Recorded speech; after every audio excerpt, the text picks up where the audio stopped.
as we sprint towards the end, and it's been a long marathon, but it's been great. A couple quick announcements.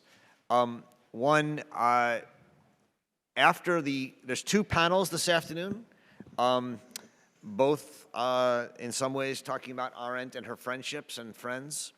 But after the final panel, which will end around 4:30, assuming we stay somewhat on time, which I hope we will,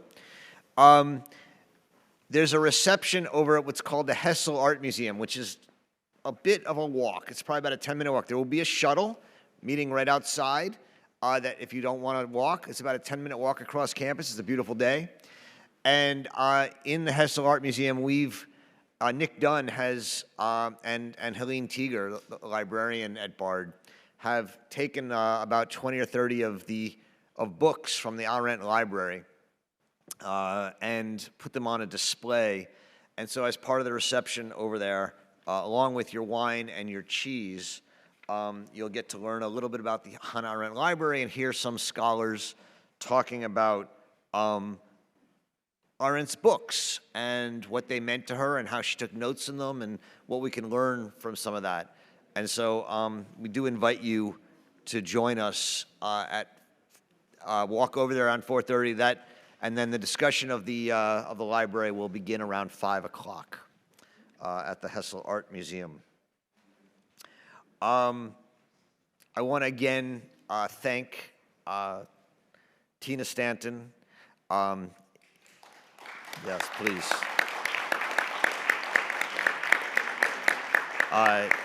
She runs this conference.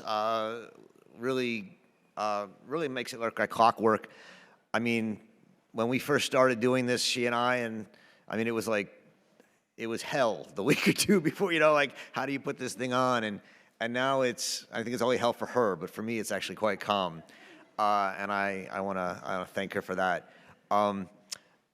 Jana Mater, who's joined us this year, has been great.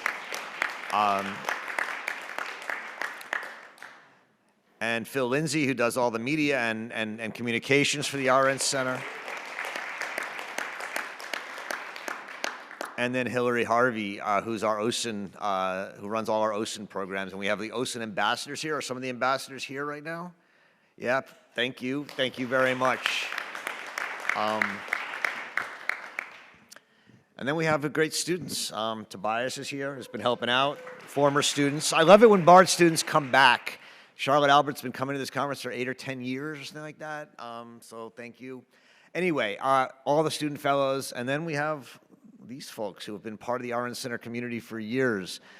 Thomas Wild is our director of research at the Arendt Center. Thomas, this panel that we're about to have is the brainchild of Thomas and Jana Schmidt. Jana Schmidt was our director of academic programs last year and is now a professor of German studies along with Thomas. And it's called The Risks of Correspondence. I love the title. I love both risks and correspondence. Thomas Wild, who's the first person sitting here, is a professor of German studies at Bard. He's the general editor of Hannah Arendt Complete Works, which is, if any of you have seen them, those often large light blue tomes of Arendt's works edited in both English and German that are coming out, the complete works, and I mean complete works, of Hannah Arendt in critical editions. And there's also a website that will have those editions on it, which is amazing, and I hope you'll pay attention to. He's the director of research at the Hannah Arendt Center and a professor of German studies here. Jana Schmidt, who's, I'll do Anne Lauterbach is next. Anne Lauterbach is in the written arts program here. She's a multi-award-winning poet. Her most recent book is called Door, and she's just a great poet, essayist, and friend, and very excited to have her here. Jana Schmidt, who had more positions at the Hannah Arendt Center maybe than anyone else has ever had. Postdoctoral fellow, director of academic programming, and now just senior fellow I think, are you a senior fellow at the center or not? I don't even know. But she's always going to be around, hanging on, and we like that. And Thomas Bartscherer, who is, has got a very fancy title. I always forget it. The Peter Sourian, oh, I love Peter. Peter Sourian Senior Lecturer in the Humanities at Bard College. He's a senior fellow at the Hannah Arendt Center, and he is the co-editor of a book in the series Hannah Arendt Collected Works, which is about to come out on the life of the mind. My pleasure to welcome them, and please enjoy The Risks of Correspondence. Thank you very much.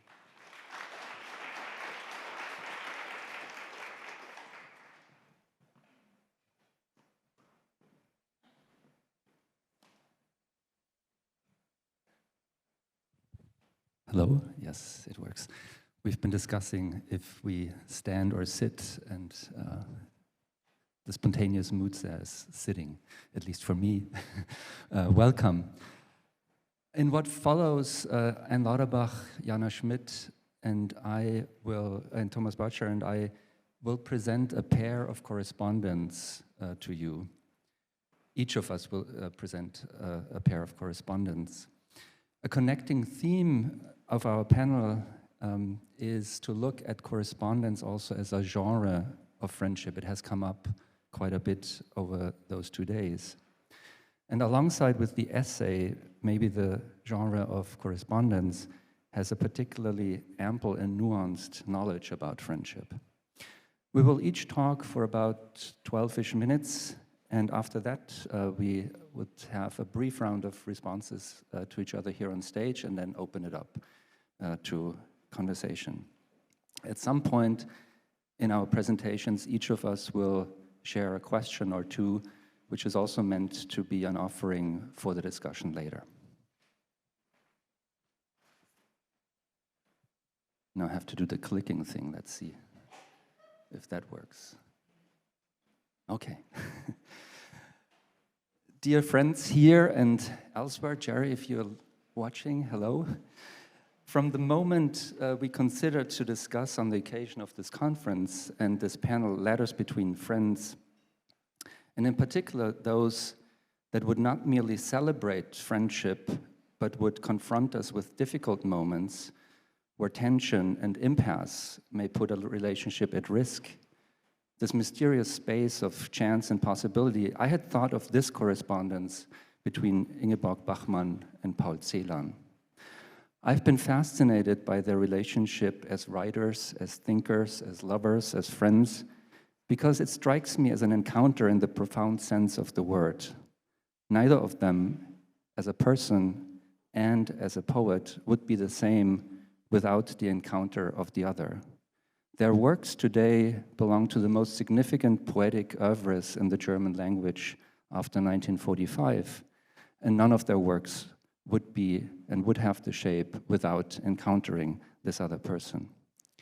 In 1951, which is 3 years after they met, there was suddenly a moment where their relationship was at risk, where history and politics explicitly, though subtly, entered their encounter. A moment where entanglements or thresholds between the private and the public, the personal and the political, between love and friendship emerge and provoke thought about these very issues. I'd like to look with you at these moments, but how did Bachmann and Celan get there, and how do we get there? So some context. Some of you might not have heard these names before, so please allow me a brief introduction of those two amazing poets and thinkers. Paul Celan was born in 1920 in Czernowitz, as the center of the multilingual Bukovina region in today's Western Ukraine. People there would speak Romanian, Hungarian, Polish, and, like Celan's Jewish family, German. When the Nazis invaded and devastated the area, Paul Celan was abducted to a forced labor camp. He survived. His parents were deported by the Nazis too. They both were killed in an extermination camp. After the end of the war, Celan fled through several stops to Vienna. There he met Bachmann in 1948. That's why you don't want to sit, because it's complicated. Bachmann grew up in Klagenfurt in the south of Austria. Her father joined the Nazi Party early in 1932, so even a year before the Nazis came to power in Germany. Bachmann herself was a member of the Bund Deutscher Mädel, a Nazi youth organization for girls. By the end of the war, at the age of 19, she wrote short stories critical about the war and its unprecedented violence. After the end of the war, Bachmann went to Vienna as well to study philosophy. From there, she writes to her parents in May of 1948, "I've somewhat set my eyes on the renowned poet Paul Celan." Things moved fast. Only 3 days later, she writes again to her parents that something glorious had happened to her. "Paul Celan fell in love with me today," she writes. And given his love for Poppy, her apartment was overflowing with these flowers he kept bringing to her apartment. Yet there's also a challenge. Paul Celan will leave for Paris in less than a month, and as it turns out, he'll go on to live there for the rest of his life. The reason why Bachmann would refer to Celan as the renowned poet has to do with a poem that everybody had read at that time, Todesfuge, Death Fugue. Paul Celan wrote it in 1945, first published it 2 years later, and then again in 1952 in his book called Mohn und Gedächtnis, Poppy and Recollection. It is one of the first and lasting responses to the Shoah by a survivor in the German language. And this is how it begins. Schwarze Milch der Frühe, wir trinken sie abends, wir trinken sie mittags und morgens, wir trinken sie nachts, wir trinken und trinken, wir schaufeln ein Grab in den Lüften, da liegt man nicht eng. Black milk of daybreak, we drink it at evening, we drink it at midday and morning, we drink at night, we drink and we drink, we shovel a grave in the air where you won't lie too crammed. John Felsteiner translates, and Michael Hamburger renders the same line as such. We dig a grave in the breezes, there one lies unconfined. Neither black milk nor the grave in the air are metaphors as they might first appear.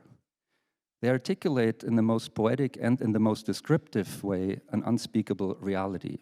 Black milk, a so-called absolute metaphor, has no referent. It doesn't stand for anything else. It is what it is, and it speaks in the terms and the language coined in the camps for fetching milk, literally to blacken milk, a Yiddish word, Milchschwärzen.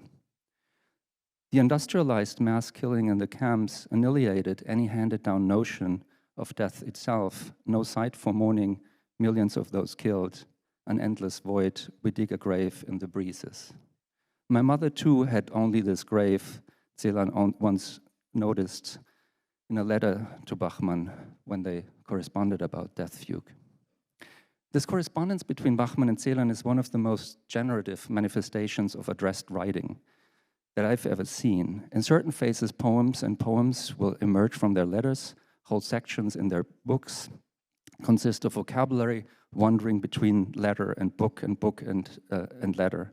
A most private and a most public speech, agile, mobile, fluidly moving. And at the same time, this correspondence is written by silences, by delays, by misunderstandings, by accusations, by hope, by calls with and without responses, by a desire and by an inability to find ways for being with one another. There's the notion of an undeniable, almost given shared task, and at the same time, the sense of a distance and difference that can't be overcome. How can I, as a reader of this correspondence, be friends with all these contradictions and incongruities without forcing them into an imposed, assumed clarity? Now, in March of 1951, Ingeborg Bachmann writes a letter to Paul Celan.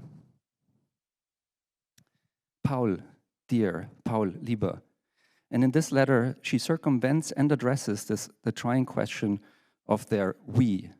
Du erwartest ja nicht, dass ich heute schon etwas zu uns beiden sage. I assume that you don't expect me to say,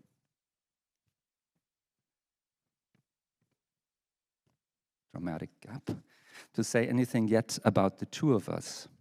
Bachmann and Celan are conventionally being regarded as lovers, but if one looks more closely to the letters and their own struggles for words and take that seriously and into account, it's much more ambiguous and complex. In that very letter, at the beginning, Bachmann speaks about sickness and evokes a figure of resurrection, and one asks immediately what kind of longer arc or larger history is going on in this letter and charges it. She talks about war and this moment of stillness after the bombings where she says one didn't know what to say. And then there is this final paragraph that I try to zoom in on. No, we go back.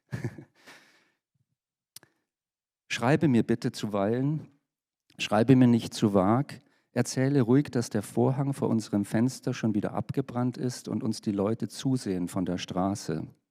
Please write to me occasionally, don't write to me too vaguely, feel free, tell that the curtain at our window went up in flames again and that people watch us from the street. Picking up two leitmotifs of their correspondence, Bachmann urges Celan to write to her not too vaguely. With the words to the painstakingly precise from the painstakingly imprecise, Celan dedicated a poem to Bachmann, which actually features as the first piece of their correspondence. So the first piece of correspondence is a poem, a dedicated poem. It is the deliberate and precise vagueness, this characteristically composite clarity of poetic speech that Bachmann refers to in the following sentence. Feel free to tell the truth, feel free to tell that the curtain at our window went up in flames again and that people watch us from the street. Here she speaks with the words of Celan's poem, Corona. In this poem, Corona, the line reads, and you see it also on the slide, we stand at the window embracing, they watch us from the street. It's time people knew. Note that Bachmann, in recollecting this line, replaces embrace with a burning curtain. Before we get to the salutation, we encounter a sentence that was first typed and then struck out by hand, yet not erased all the way to the point of illegibility, as Celan will remark in his response. The ambiguously erased sentence reads as follows. Ob wir unsere Geleise zusammenlegen oder nicht, unsere Leben haben doch etwas sehr Exemplarisches, findest du nicht? Whether or not we make our tracks align, our lives bear indeed something quite exemplary, don't you think? The visceral shock of these lines hasn't left me since I first read them. Unsere Geleise zusammenlegen, to put our tracks together, to make our tracks align. How can Bachmann write to Celan in these words that have become a cipher for NS deportation and that his parents became victim of? And what does she mean by the sehr exemplarische, the quite exemplary, that our lives, that unsere Leben are supposed to represent? Clearly, politics breaks into the relationship here, but how exactly? Let's see how Celan reads that and responds to it. My dear Inge, were I involved, how fascinating could it be, how sensible too, to pursue this double reaching beyond oneself, to chase this silhouette existence of our reality, dialectically charged, which nevertheless is fed with blood. I jump into German as I read the following section and then I will reread it in an English translation. Indes, ich bin beteiligt, Inge, und so habe ich kein Auge für das, was du in jener sorgfältig durchgestrichenen, aber doch nicht bis zur Unleserlichkeit getilgten Stelle in einem deiner Briefe das Exemplarische unserer Beziehung nennst. Wie auch sollte ich an mir selber Exempel statuieren? Gesichtspunkte dieser Art sind nie meine Sache gewesen, mein Aug fällt zu, wenn es aufgefordert wird, nichts als ein Auge, nicht aber mein Auge zu sein.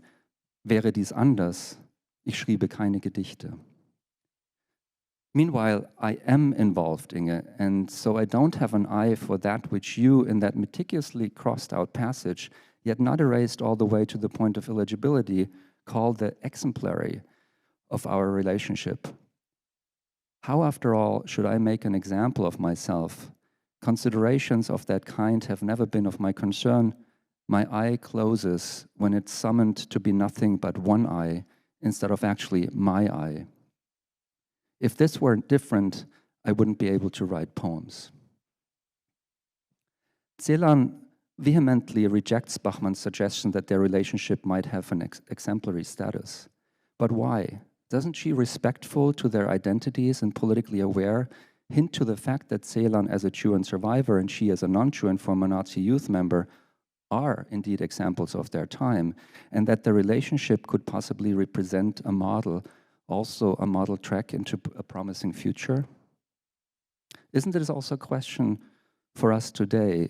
How does identity and positionality matter in our relationships and interactions, personally and politically? And for a writer, as who and for whom do I speak when I write? How does writing make my weave of relationships to the world manifest, readable? Celan is adamant. If he were to be fixed to a predetermined position or identity, to a respective exemplary view, this would mean an existential threat to him as a poet, as a writer. I have no eye for the exemplary, he says. He repeats the word I, Auge or Aug, 3 more times, thereby introducing a notion of perspective, distance, and difference. My eyes closes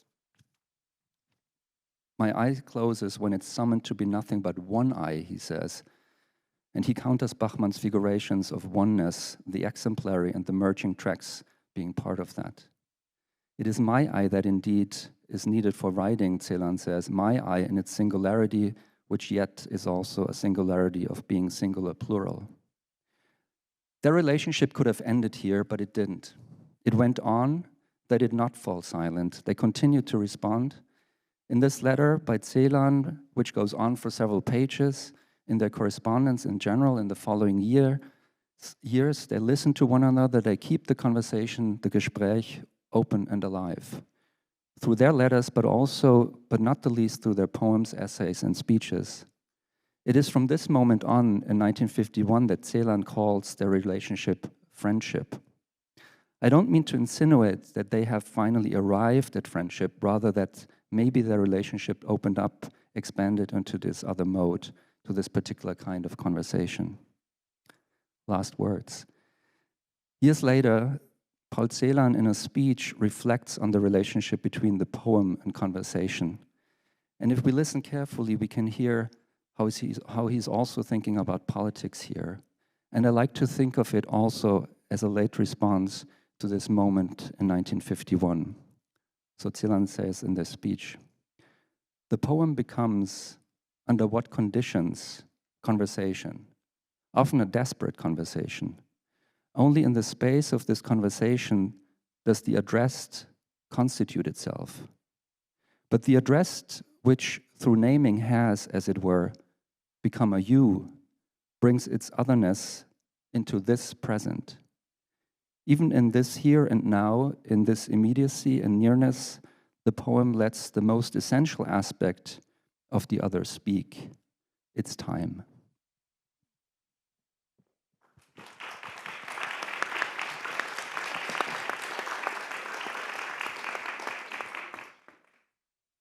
Thomas, are you going to click for me? This is the first poem that was a handwritten dedication in the correspondence. Hi. So when we first thought about doing this panel, we were painfully aware that you cannot stage friendship. We do this in private. We have been meeting for years to read things together, but this is not replicable on a public stage. And part of the reason why it may not be replicable is because friendship isn't just peaches and cream. Is that what Americans say? Yeah, peaches and cream, right? It's not the other of war and violence and aggression, right? Friendship is complicated. So that was the beginning idea for the panel, I think, that to highlight the complications of friendships. And that's why every one of the pairs, I think, might debatably qualify as a friendship of sorts, but might also arguably not be a friendship at all. S- Sorry? No, no, that is not true of us. Well, we'll see how this panel goes. Okay, so I'm going to tell you a little bit about the relationship between the much spoken of Hannah Arendt, who lies in a grave just over there, I think, or I have a bad sense of orientation, somewhere behind us. She's buried here, is what I'm trying to say. And her friend, the Austrian modernist writer Hermann Broch. And so I'll tell you a little bit first about them individually, because I'm not assuming that you know particularly Hermann Broch. I guess I'm not going to introduce Hannah Arendt because you've been bothered with that enough. So Hermann Broch was a prominent Austrian Jewish modernist writer who was forced to flee the Nazis in the late 1930s, both because he was Jewish and because he was caught with illegal, he was persecuted for having socialist materials on him. He was arrested. So he escaped to the United States in the late 1930s and found refuge there, but could never quite settle again.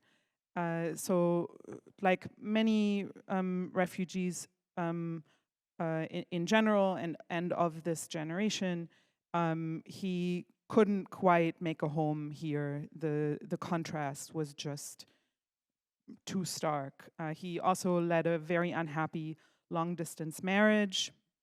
He was completely uprooted from his Viennese circles and habits, from his language, and he found it impossible to find stable employment in the US. So it made him a kind of permanent exile, and not by volition, I think, which is a little bit different in the case of Arendt, who was also a kind of permanent exile, but in some ways by the way that she affirmed being a stranger in this country. So Broch survived the last years of his life on the kindness of strangers and of his much more successful friends like Albert Einstein in Princeton and New Haven, where he also died in 1951. And you can see them here, on the screen. I think that's Broch in his final abode and Arendt teaching.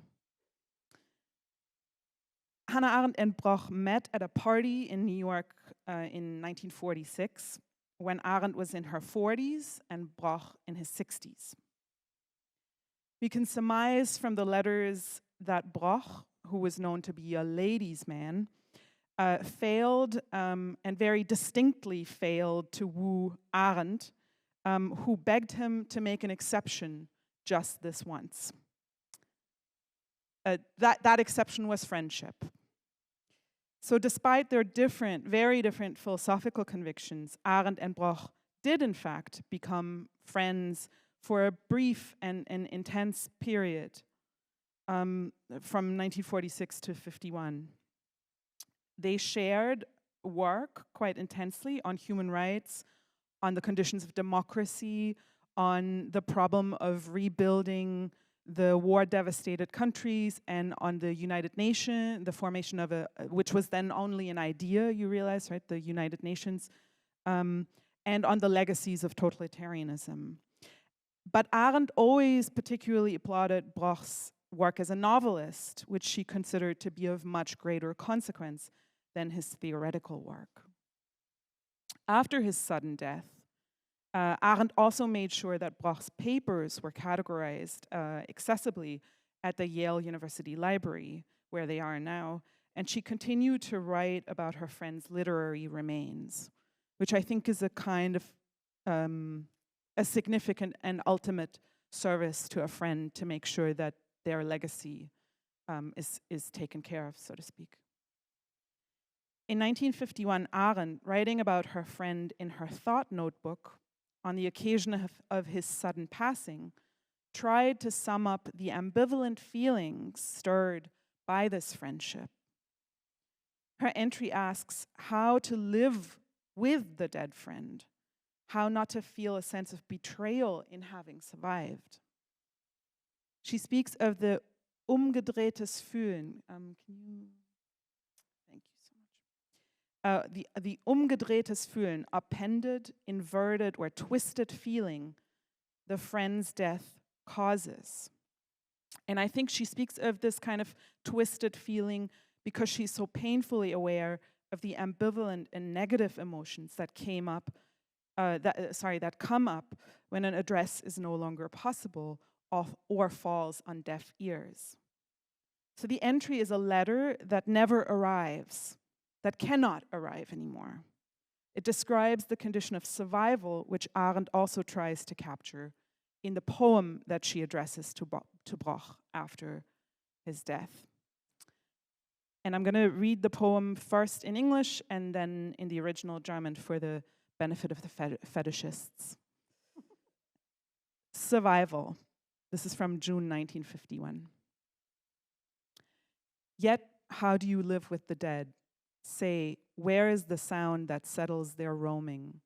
What the gesture when we, in being judged by them, wished that closeness itself should fail? Who knows the lament that moves them further and draws a veil over hollow gazing? Of what help is sending ourselves into their absence and twists the feeling learned by survival? This is my extremely, extremely inadequate translation of this impossible to translate poem. Arendt was not a poet, but I think this is a poem that expresses the complexity of her feelings quite well. Überleben. Wie aber lebt man mit den Toten? Sag, wo ist der Laut, der ihren Umgang schwichtet? Wie die Gebärde, wenn durch sie gerichtet, wir wünschen, dass die Nähe selbst sich uns versag. Wer weiß die Klage, die sie uns entfernt und zieht den Schleier vor das leere Blicken? Was hilft, dass wir uns in ihr Fortsein schicken und dreht das Fühlen das Überleben lernt? So there are many things to note about this poem, but just two things. First, the prominence of bad feelings. This could be attributed merely to the fact of death, to what death does to feelings after a friend dies. But I think the poem and the entry also reveals that death magnifies ambivalent feelings that were already present in the friendship. This is highlighted by the questions the poem seems to raise. Questions like, how does the friend's death twist her feelings? How does it turn remorse into anger, tenderness into bitterness, and love into a kind of sadness? Secondly, the word Umgang and the word schicken. Umgang is German for, I translated it as roaming, but more literally it means commerce or interaction. And I think it carries here the senses of interaction, friendship, handling, haunting, but also of correspondence. Schicken, which means sending, to send, underlines this dimension of correspondence, of literally sending a letter. So Arendt's epigram, which originally means an inscription on a gravestone, is dedicated to the problematic feelings that arise from the exceptional relation of friendship, the exceptional and very common relation, I should say. So I'm interested in these negative emotions, both during friendship and after. What do we do with them? I think we tend to repress them as adults, right? When we speak of friendship as a safe haven, as a warm, fuzzy feeling. But I think friendship, particularly if you remember your early friendships, your girl friendships, let's say, is full of of jealousy and projection and anger and identification and ambivalence and feelings of disappointment. Yeah, so what do we do with negative feelings in friendship? How is it that the very feelings which distance us from ourselves, inferiority, remorse, guilt, and envy, and anger in this case, in a friendship may also be the ones that incline us towards the world, in a sense?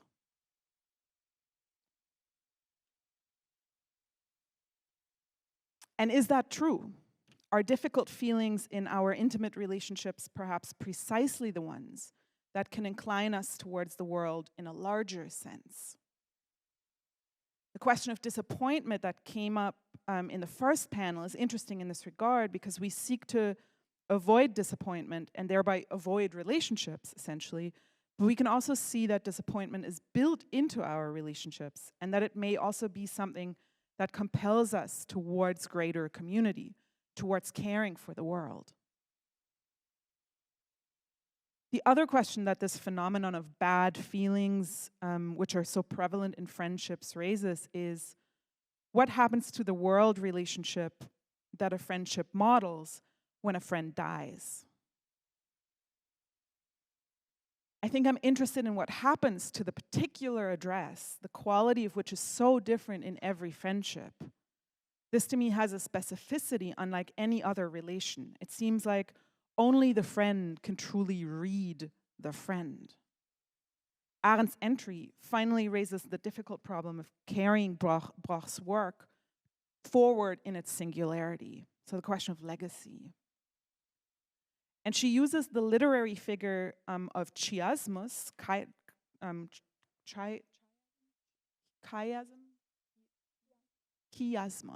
Thank you, friend. Chiasmus, which is carried through her entire entry, so her diary entry, and in some ways the poem, to register what the French philosopher Jacques Derrida says. He calls it the dissymmetry that can be interiorized only by exceeding, fracturing, wounding, injuring, traumatizing the interiority that it inhabits or that welcomes it through hospitality, love, or friendship. I'm going to read that again. So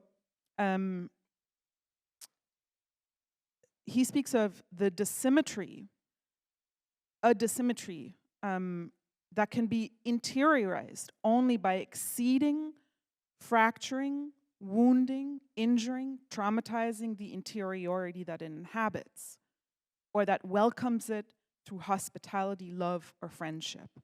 This is how he describes the task of mourning a friend.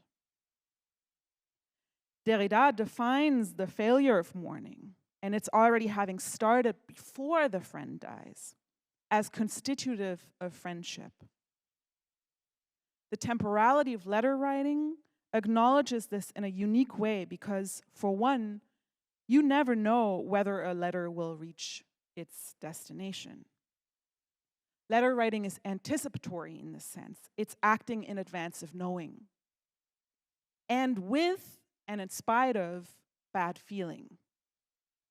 So my larger question for us to look at, to bring this question of correspondence to the question of the world and having a world, is how can we cultivate forms of hope that exist precisely in relation to bad feelings now?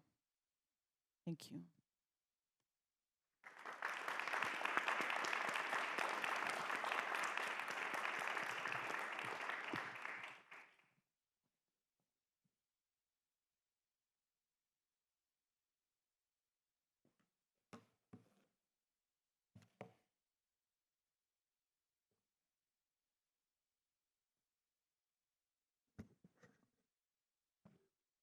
What we have here is a failure to communicate.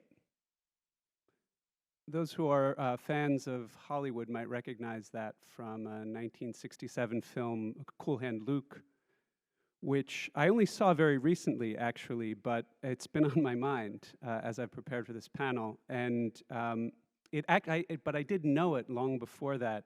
As a child, it was in the air somehow. It was a meme removed from its original context that took on various meanings throughout my life. It was somehow said around the house a lot, and then by friends. And preparing for this panel, I realized that it took on another kind of meaning. What the pair of authors I'm going to be talking about, those guys, I think one of the things that they suggest or invite us to think about is, or maybe I'll put it this way, I think one of the central things in their correspondence is the question of the failure to communicate. And one way of thinking about it might be whether their relationship represents a failure to communicate, or whether it's a failure of communication as an ideal. So that's what I'll be talking about. Before I get to that, I wanted to thank everyone at the Arendt Center for making this possible, to my fellow panelists who are a constant source of pleasure and inspiration, and to the global ambassadors that I've had they're in the audience today. Roger mentioned them, and I've had the great pleasure of working with them over the past couple of weeks. I'm very glad you're here. And everything else I'll have to say, with your indulgence, is I have to turn to my script from now on. The letter exchange between two 20th century German philosophers, am I audible back there? Okay. Karl Jaspers and Martin Heidegger was not the first thing to come to my mind when I began to think about the conjunction of friendship, politics, and correspondence in preparation for this panel.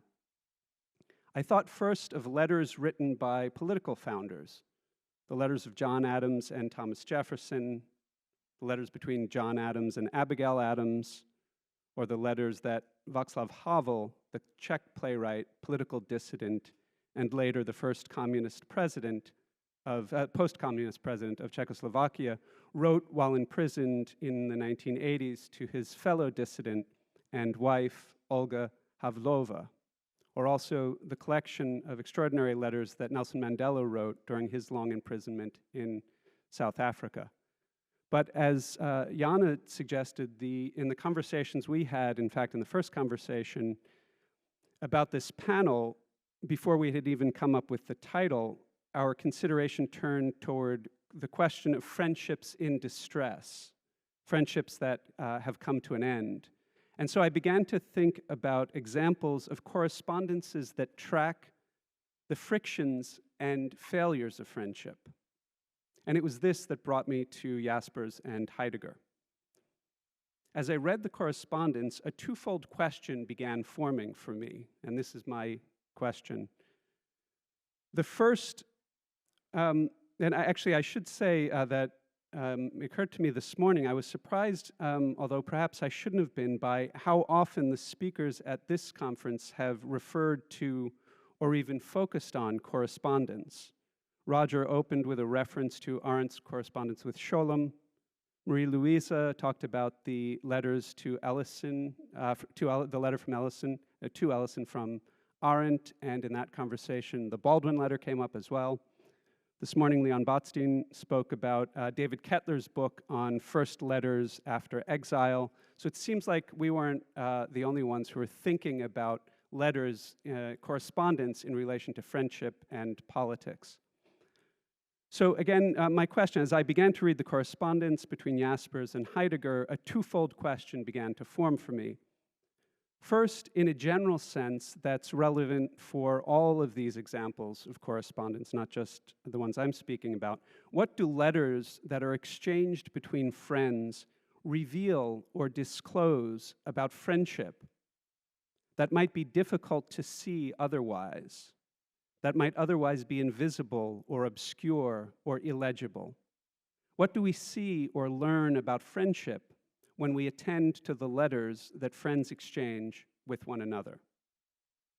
And the second part of the question is whether the loss of friendship, its breaking apart, might in some way be particularly illuminating. I think that's sort of an implicit assumption in what we've been doing. What might we learn about friendship by attending to the failures of friendship.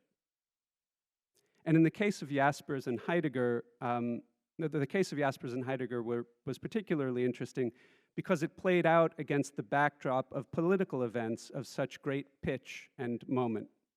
So my intention now is to say something about the relationship between Jaspers and Heidegger to provide some orientation. This, I realize, will be very familiar to some in the room and probably entirely unfamiliar to others. So I'm sure I'm going to be saying both much too much and not at all enough. I hope I'll disappoint almost everyone. The heart of my contribution, however, is to read in its entirety a short letter written in 1959. It's the last but one of the letters that Jaspers sent to Heidegger. And then I'll close with a couple of thoughts from Aristotle. Karl Jaspers lived from 1883 to 1969, Martin Heidegger from 1889 to 1976. So Jaspers was 6 years older than Heidegger. Both migrated to philosophy from other disciplines, Jaspers from medicine and psychology, Heidegger from theology. In the years prior to the Second World War, both had achieved great prominence as teachers and as authors. They met in 1920, also at a party, and almost immediately they were allies of one another. They were united in their opposition to the reigning schools of philosophy at the time, Neo-Kantianism being a particularly significant example. To both Jaspers and Heidegger, philosophy was to be understood not as a matter of doctrine and system, but as an activity and as a way of life. There were, even from the beginning, serious disagreements between them, which grew greater and clearer as time went on. But there was still a deep kinship.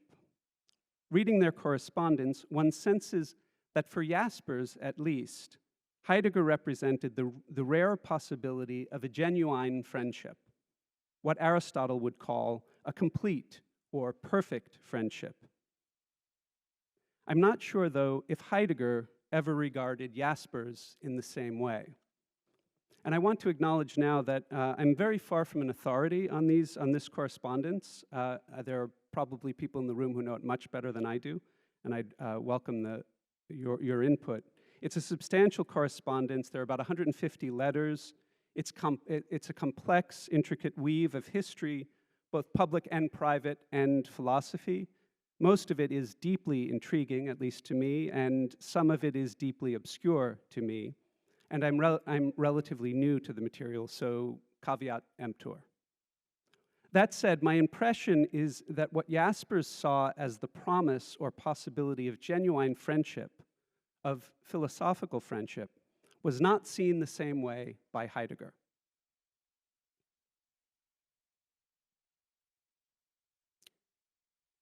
Jaspers and Heidegger, however, I'll say more about that as I proceed. Jaspers and Heidegger, however, remained correspondents and allies throughout the 1920s and the early 1930s. And Heidegger was, in fact, a regular guest at the home of Jaspers and his wife. Jaspers' wife, I should mention, was Jewish. In 1933, of course, things changed. In April, Heidegger was elected rector of Freiburg University, so that's in effect the chief administrative officer.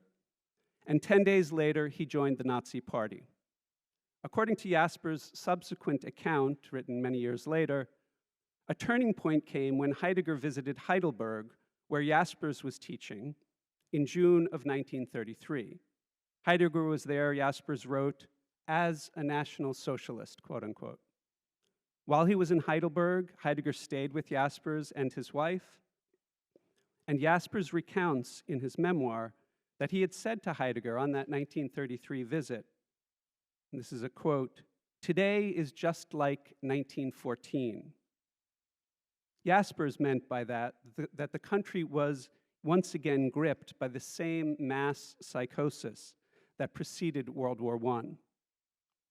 Heidegger, however, understood the remark differently, according to Jaspers. Jaspers implies that Heidegger saw this not as an ominous, but as an auspicious moment. Jaspers proceeds to write, quote, "Then it struck me, I did not trust him, and I became silent. This would be the last time that the two men would see one another. I don't have time now to go into the details of Heidegger's involvement with the Nazi movement, which in any case is a matter of a great deal of scholarship and debate. For our purposes, I may simply summarize what Jaspers said in a letter that he wrote to the Freiburg University Denazification Committee in 1945.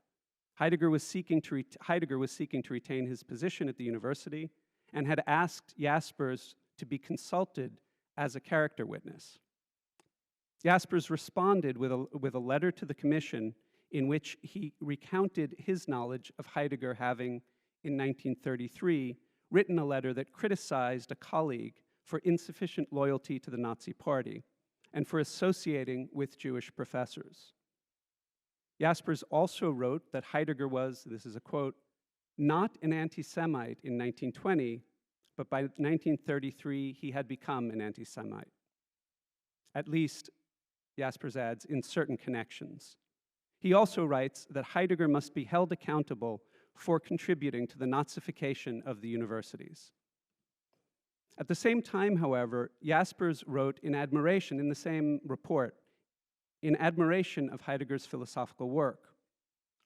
I quote, "His extraordinary intellectual achievement can be a justifiable reason for making it possible for him to carry on with his work, but not for the continuation of his office and teaching activities." And in this letter, Jasper gives the committee express permission to share key portions of the letter with Heidegger. So the letter that's sent privately to the committee on official record, the committee is welcome to send on to Heidegger.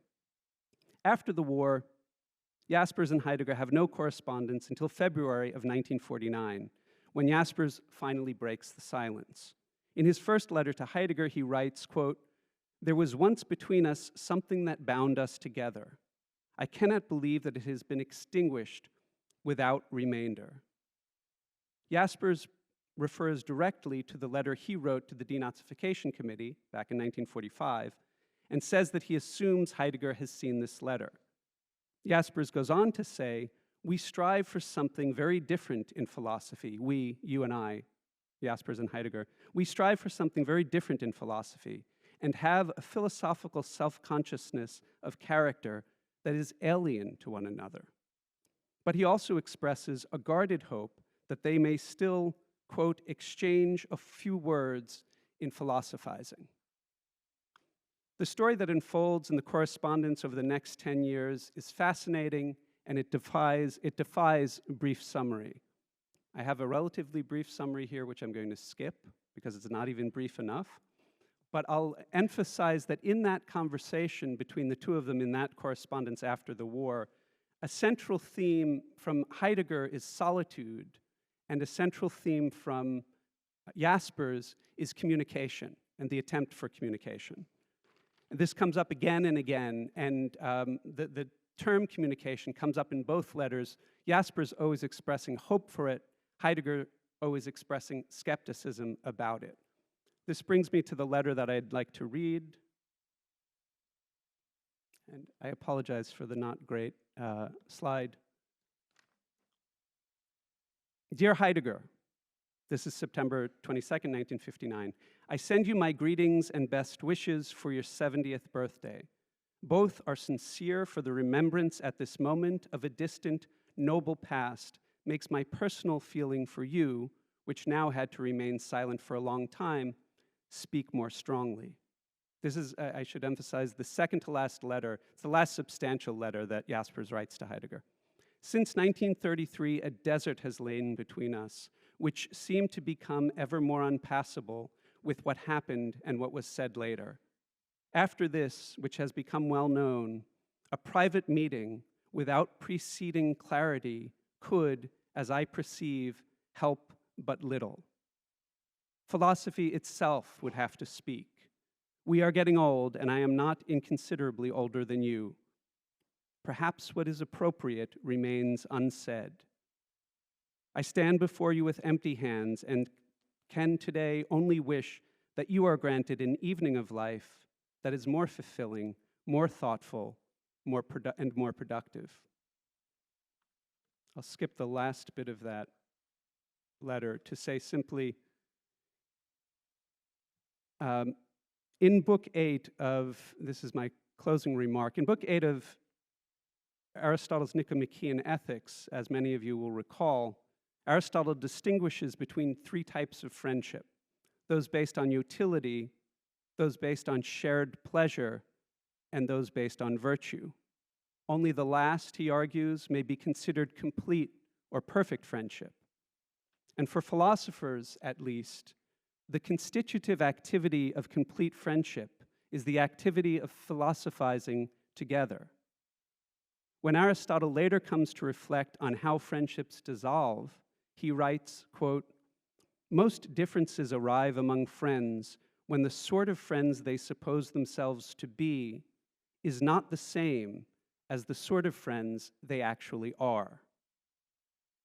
One way to read the post-war correspondence between Jaspers and Heidegger is to see it as an attempt to figure out what sort of friends they had been, and as the gradual and poignant realization that the sort of friends they supposed themselves to be was not the same as the sort of friends they actually were. Thank you.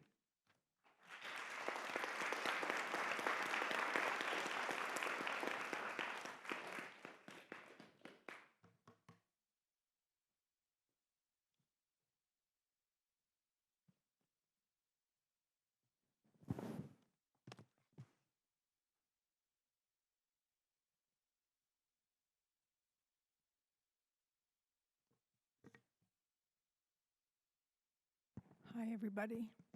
Can you hear me? So happy to be here and to share this stage with my dear friends and with all of you. I came to the decision of talking about Hannah Arendt and Mary McCarthy quite late in our conversations. I was going to talk about another correspondence between Paul Celan and one of his lovers, and then I decided that on a small panel, maybe Paul Celan didn't really deserve two outings. And then there was another reason, which is that of the four of us, I'm the only person who doesn't speak German, and thought maybe it would be good for me to speak to you about at least one person who had English as a first language. And then finally, there's a lot of presence of men in these conversations, and I thought, well, there was one extraordinary correspondence and friendship that Hannah Arendt had with a woman, Mary McCarthy. So with all of that as preamble, it was, this slide shows you on one side the cover of the book of the collected letters, and on the other, that's my copy of it with all these blue little things in them. That's because I was trying to decide what in the world I could possibly draw out of this amazing, amazing correspondence. There's something about two women, maybe even, I want to say, writing to each other over a long period of time, both of whom are terrific writers. Every single page is filled with a kind of vitality and alertness that is really quite remarkable. The friendship between Hannah Arendt and Mary McCarthy was not a given. They came from radically different backgrounds and were temperamentally unlike.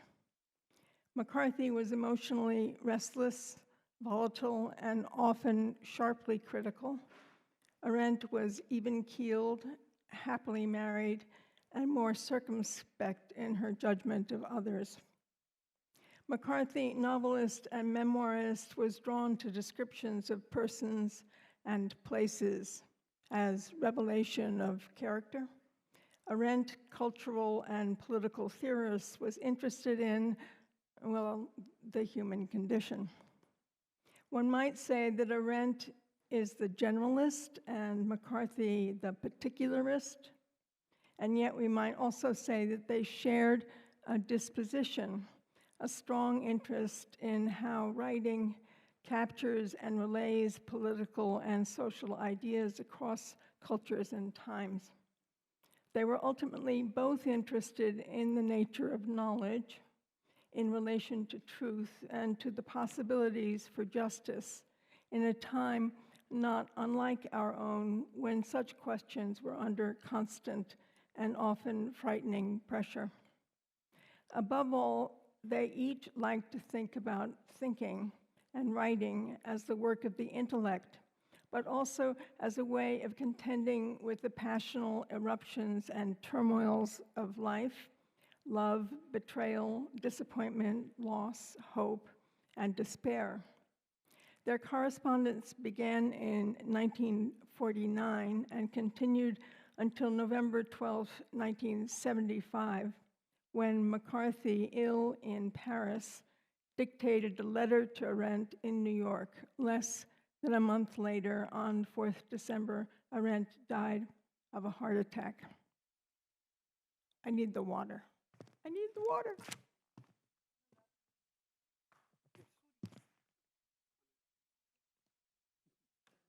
This is just pretend drama on my part. I don't care. Thank you.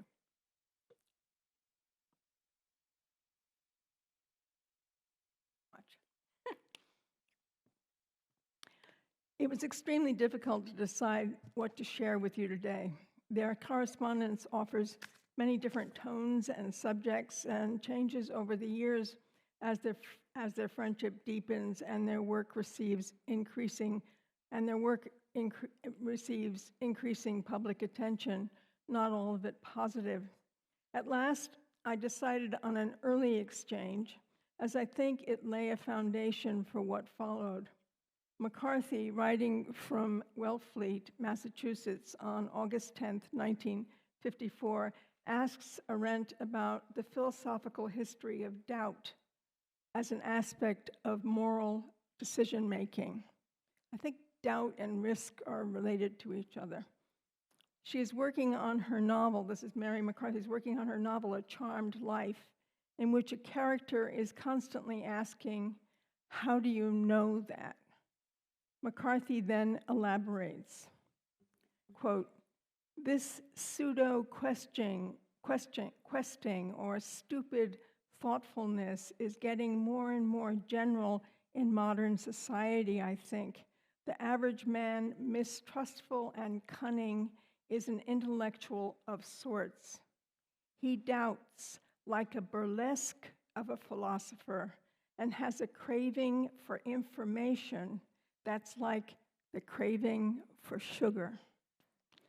I see this and I'm trying to describe it, but what I don't know and would like to talk to you about is how and when it happened historically.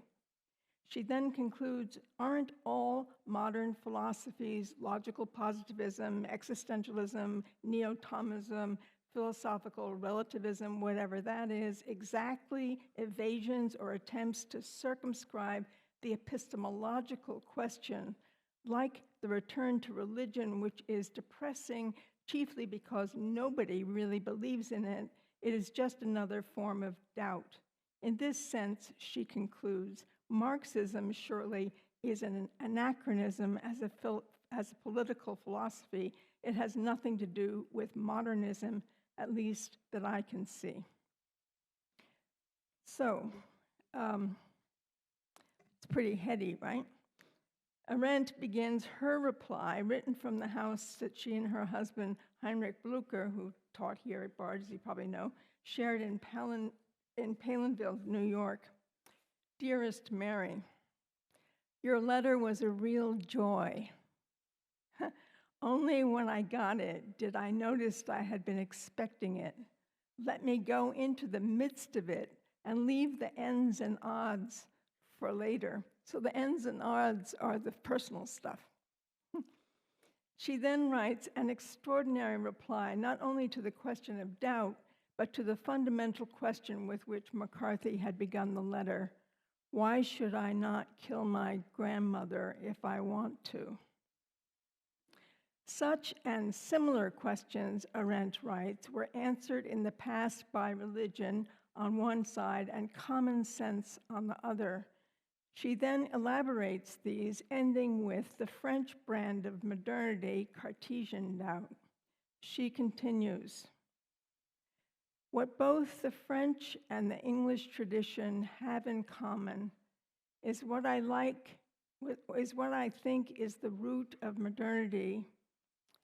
What both the French and the English tradition have in common, and what I think is the root of modernity, is the distrust in the senses, which probably was the immediate result of the great discoveries of the natural sciences, which demonstrated that human senses do not reveal the world as it is, but on the contrary, lead men only into error. From this followed the perversion of common sense, or rather the misgivings about it in its sensual quality, which is that common sense, le bon sens, is a kind of sixth sense through which all particular sense data given by the five senses are fitted into a common world, a world which we can share with others, have in common with them. Common sense, in other words, was the control instance for the possible errors of the five other senses. The average life is led in a world where, given by senses and controlled and guided by common sense. If this common sense is lost, there is no common world any longer. In her response to this long letter, McCarthy writes, your letter was a joy and an act of munificence. Her husband, Bowden, she tells Arendt, went to the library in Newport where they were staying and returned with stacks of Kant and Kierkegaard and Nietzsche. The idea of common sense giving rise to a common world in which the five senses are all engaged lay the groundwork for their friendship, allowing it to evolve into one of care and concern for each other's well-being. They see each other whenever they can and speak on the phone, and between these visits, they write. Their bond, I think, was made more intense by the fact that they were women of rare intelligence and ambition in a world dominated by men, many of whom they thought to be fools. And there's this wonderful, ongoing, constant condemnation of many of these very, very well-known intellectual characters that were part of their milieu.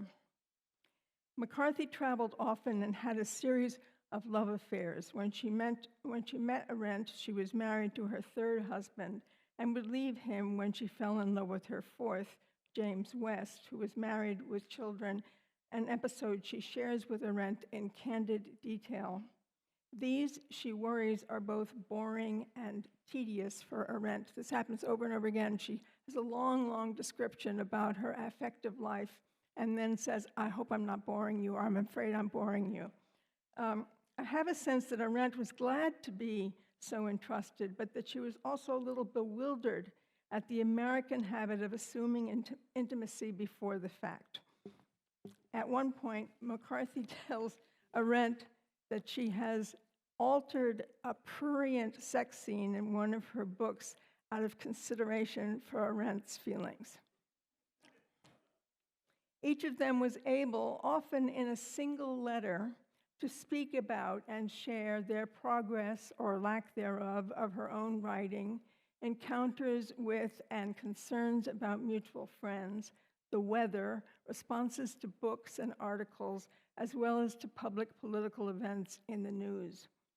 They often critique each other's work without fear of wounding or offending. At one point, McCarthy spends an entire paragraph instructing Arendt on the difference between that and which in English grammar. Wish I could ever figure that out myself. As events in the world became more turbulent in the 60s and 70s, assassinations, Watergate, student protests, the Vietnam War, their public writing lives become more vulnerable and their need for each other's care and support more evident. February 9th, 1968. Dearest Mary, each time I receive a letter from you, I realize how much I miss you. Times are lousy, and we should be closer to each other. I guess I have been depressed all winter. The daily news are like being hit over the head. And later in the same letter, I have a feeling of futility in everything I do. Compared to what is at stake, everything looks frivolous.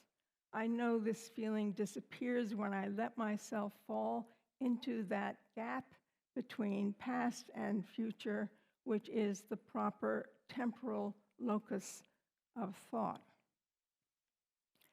Letters are a form of conversation by other means. Between friends separated by time and space, they relied on tacit understandings and prior knowledge.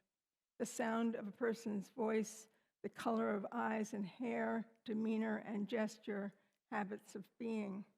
The sensuous tactility of letter writing, choice of paper, pen, etc., gave a sense of physical nearness and contributed, I think, to what Arendt meant when she speaks of an overriding common sense. My first question is obvious.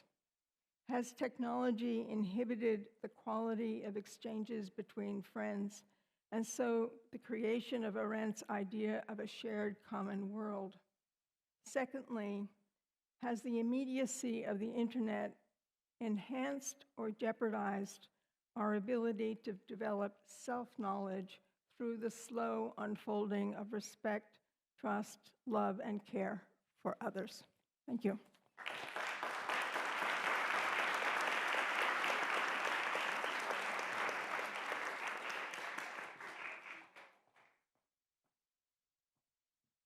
We started 15 minutes later than we had planned. I let the higher powers think for a moment how much more time we have for the discussion that I think we would like to open up right away to comments and questions from the audience.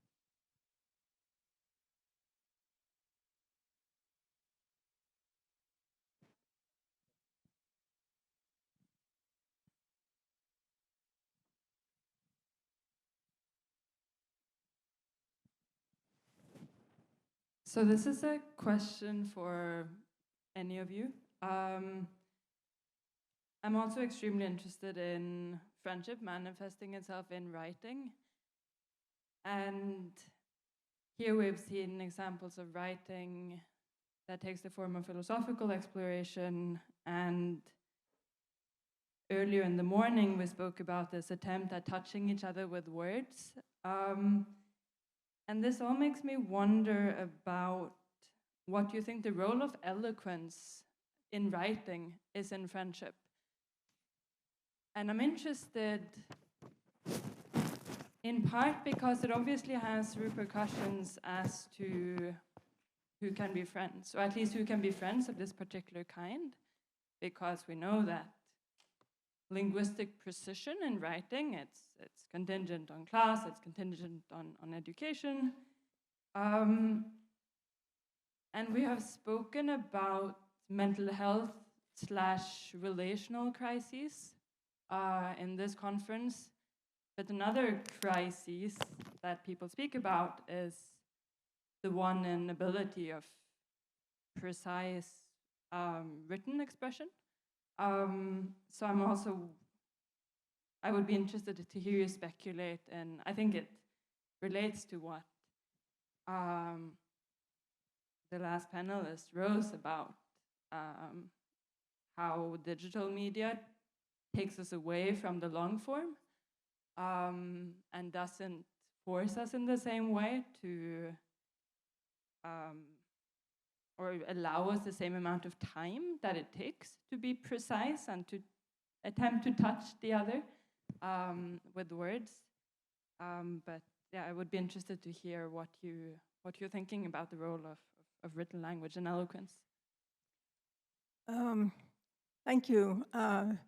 It's interesting you use that word eloquence because it's so particular to a certain idea about language, isn't it?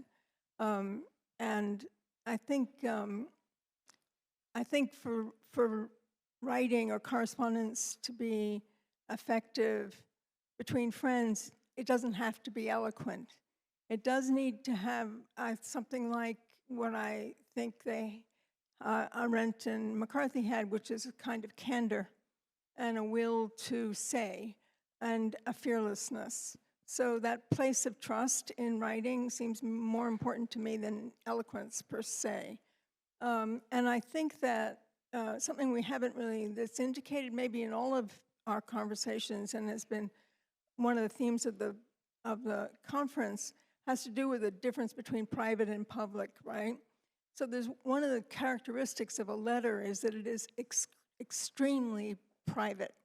So you can trust what you say when you write a letter, that it's going to go to that person. If it arrives, that one person will read it and somebody else won't.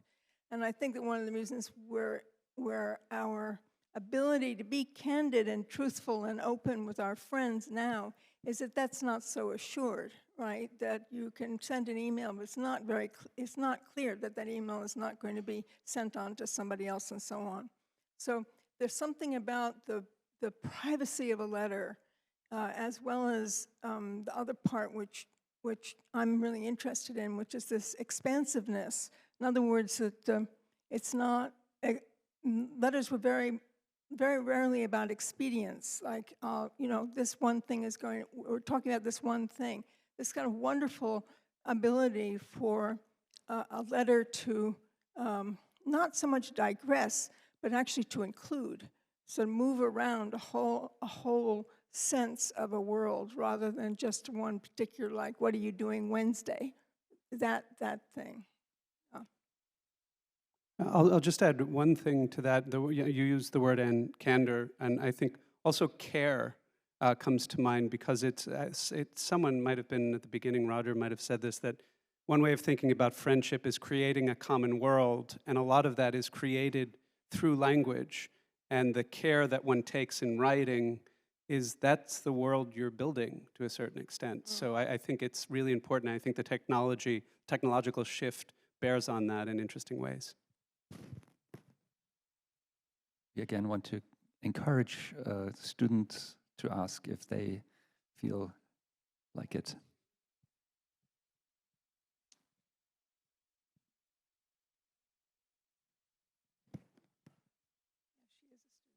I'm a senior written arts student, and I just want to thank you for the focus on correspondence and get your take on what will happen to the record of friendship in the literary and the academic and the philosophical community with the advent of the digital space that we communicate in now. How will we get books like this? What do we have as a responsibility as writers to continue to correspond, to create this record of how friendships happen, and how will we have a record of how friendships happened in the 21st century?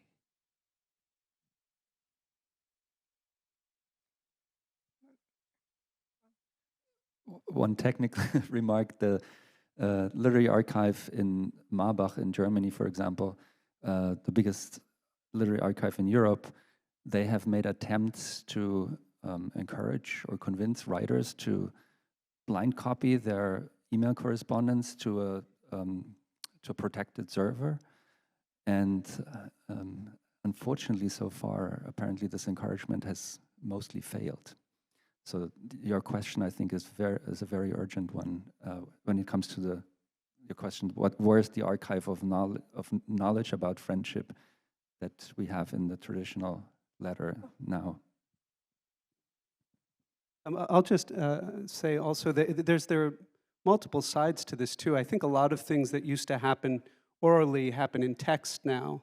So there's, on the other side, there's a lot more writing, and some of that can be preserved. So it's a really interesting question. I think it's not only a question of things being lost, but also other things being gained, and also the way that drafts are maybe lost or maybe preserved electronically is, that's, I think, really at play. There's also, I think, maybe the fundamental question.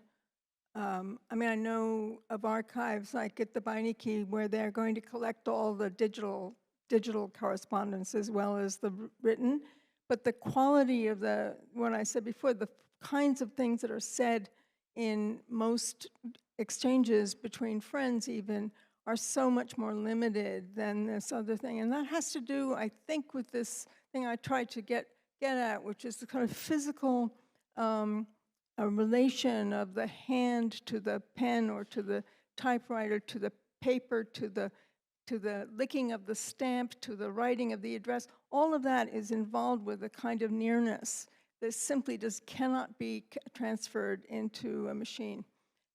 So even though they're going to have these vast collections back and forth among writers, they're not going to have the same kind of the strange way in which the tactility of maybe it's a fetishism, actually, our desire for the handwriting and so on. We're fascinated by that, so maybe that will just go away.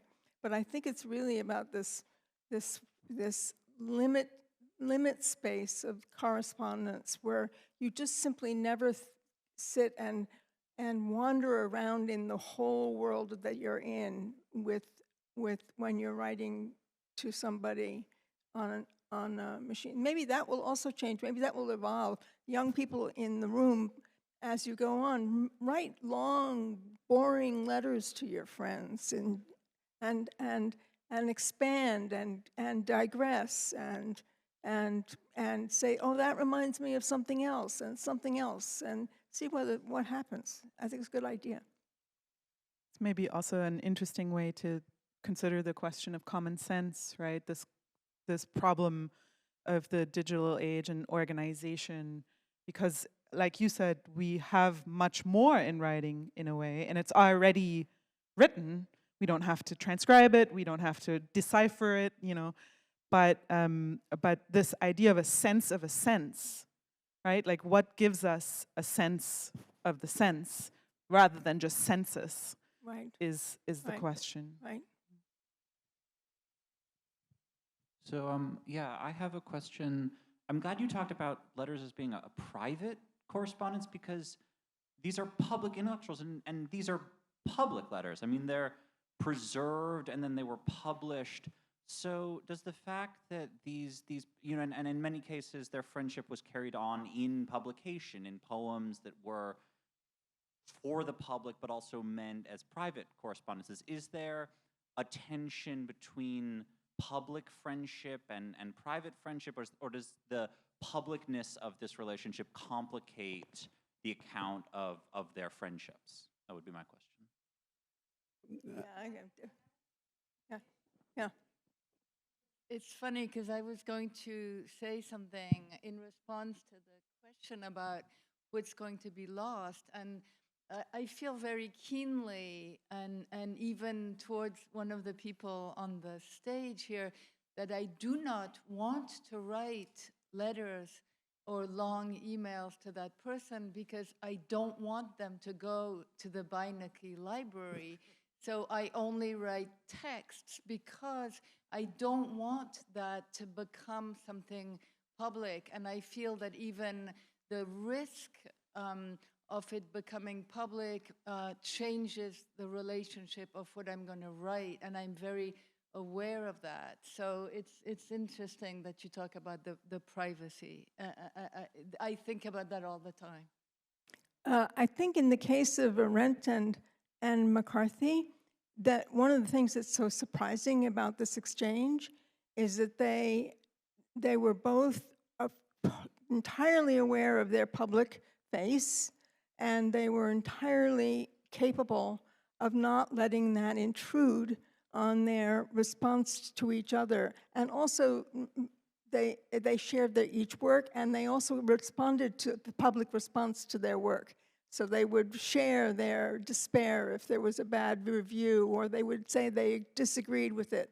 So there was this sort of wonderful way in which they managed that public-private space. And at no point do I ever have the feeling in reading this correspondence that they had one eye to the future, to, oh, this will be read by many. And I think that if you guard against that idea as a writer, you don't write with a sense that you're writing into a future public. I think that's very important to think about anyway, that you don't write with a sort of half a thought that, oh, this letter is going to land up, in the public domain. I think you can't do that. You mustn't do that. In a way, it relates to the question of being aware while you're still alive of the friend's passing, right? Because they were obviously published afterwards. So the knowledge of the eventual publicity of the letters is also the knowledge of one of the friends inevitably passing earlier, right? Which is a precondition to friendship according to Derrida, but it's also something that,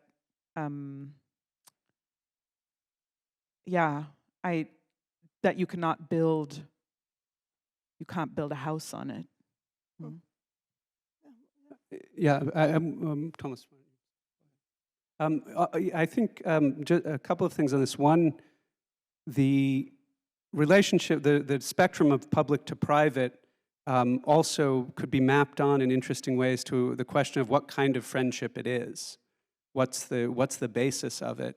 And that's, as I imagine you might know this, Max, we were talking about it, in the correspondence between Heidegger and Jaspers, they are talking about maybe making their conversation public. There's a whole exchange about, will they make this public? Should they make it public? Would that be a different thing? And you can see that there's an unclarity about the kind of relationship they have that's reflected in the unclarity about whether this is public or private.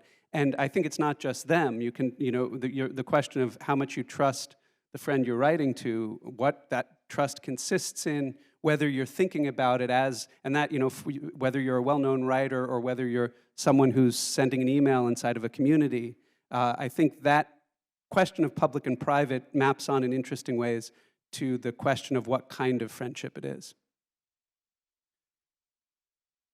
If I may add one dimension to this interesting question, is that, yes, we have writers who correspond here, all of them. And to look at it from the perspective of possibility, what one can see in this Bachmann-Celan correspondence, which one can also see in many other correspondences of writers, is the way in which the friend, the addressee, makes a particular kind of writing possible. And which also makes us think maybe about the way in which writing can be regarded as a way of addressing just in general. So there's also those aspects. So I was told there was time for one more question, and I leave it to the student fellow to choose a person.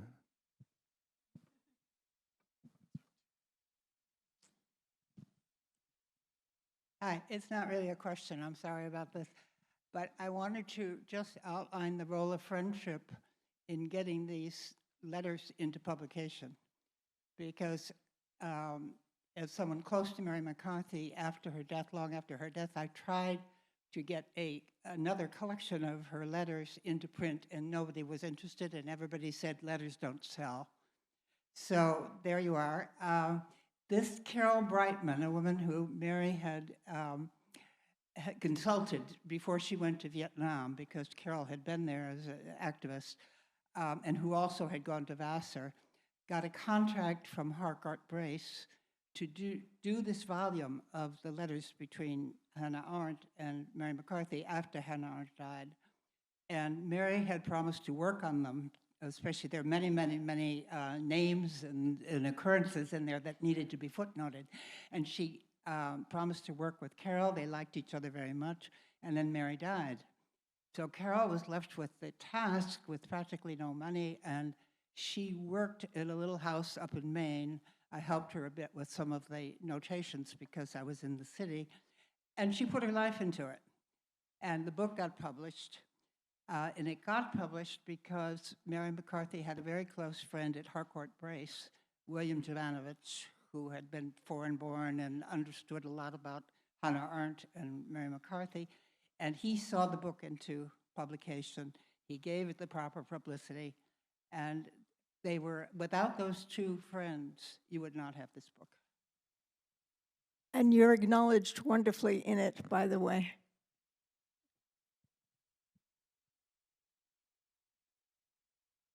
Was that it? Well, thank you very much for your welcoming way of focused attention and for your questions. And what is the next step? Yes, we have another panel coming up. Please stay.